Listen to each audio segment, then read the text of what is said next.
The reason why you shouldn't care about what people think about you and why you shouldn't give a fuck about it, because they don't give a fuck about it either. Just apply your own knowledge to yourself and you'd figure out like, holy shit, nobody cares about my car, my clothes, about anything. They all care about themselves. So why should I care about what they think about me if they don't even care actually about me, just as much as I don't care about them?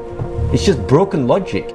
Everything boils down to awareness. Everything. Your ability to be less impulsive, your ability to take your actions in your own hands, your ability to make decisions that are more in line with what you think rather than impulsive social conditioning.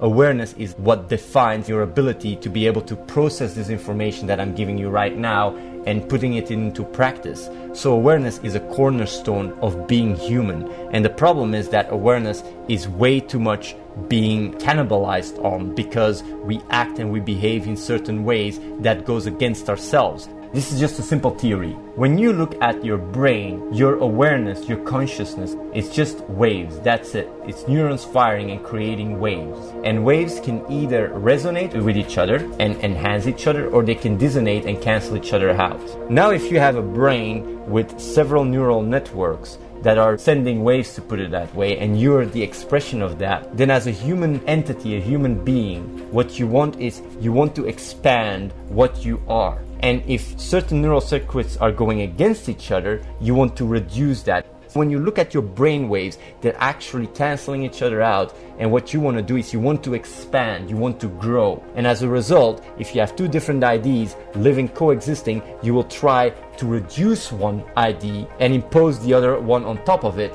to reduce the dissonance and to expand your awareness. We live in a society where a lot of the impulses, a lot of the social conditioning goes against what we are. And as a result, they cancel out who you are in a sense. And as a result, your awareness shrinks.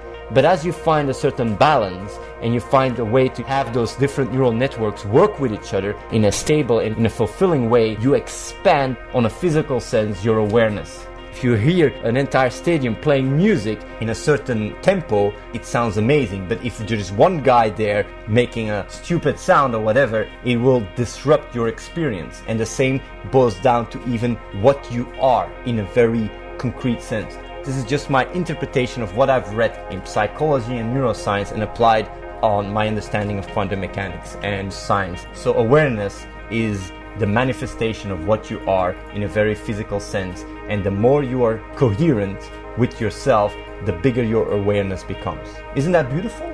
A lot of people go through life day in, day out, doing what their parents want, what their friends want them, what the school wants them to do. You don't make your own choices.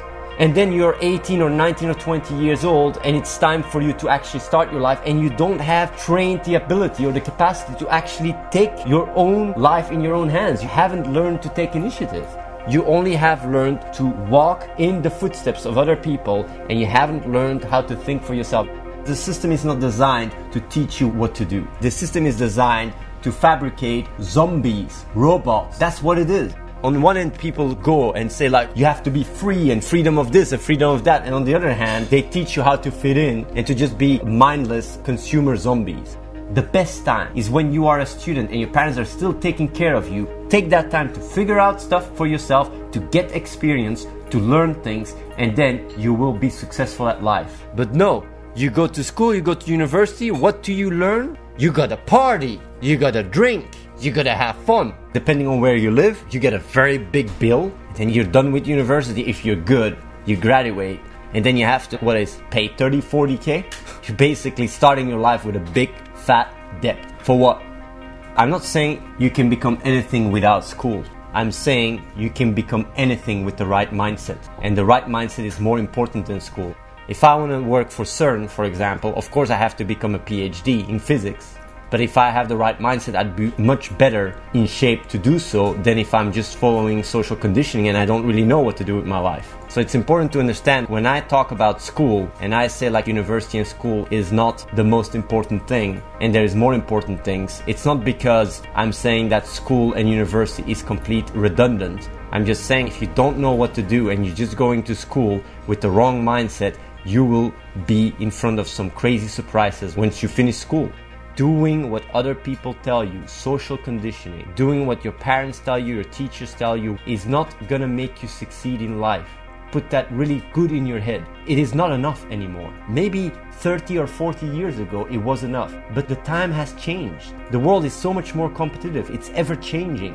You have to have an adaptable mindset if you want to succeed in life nowadays. Challenge your beliefs. Challenge what you have been taught. And I'm not telling you what your conclusion has to be or what you have to believe, but just use your own brain and think for yourself.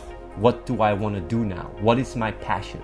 What do I want to achieve in life? And if you want to contribute, the best thing you can do is find other people, get feedback, think about those things. And I would go even as far, if you're really high-end quality, you can work in this environment with us.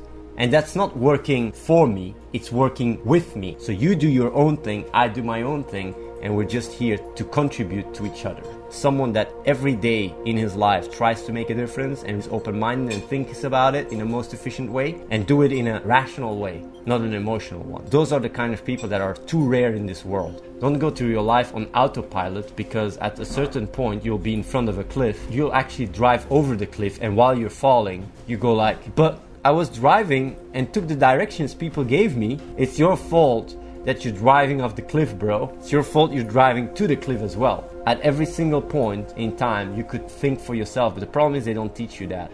I think there is so much potential in all of you, and a lot of you have more potential than me. And yet still, for so many, it goes to a waste. If you think for yourself and you have the right mindset, you can grow as a human being to such an extent that is insane, and achieve so much for yourself and for others. And that is why it's so important to challenge certain wrong, flawed ideas that just clock you up.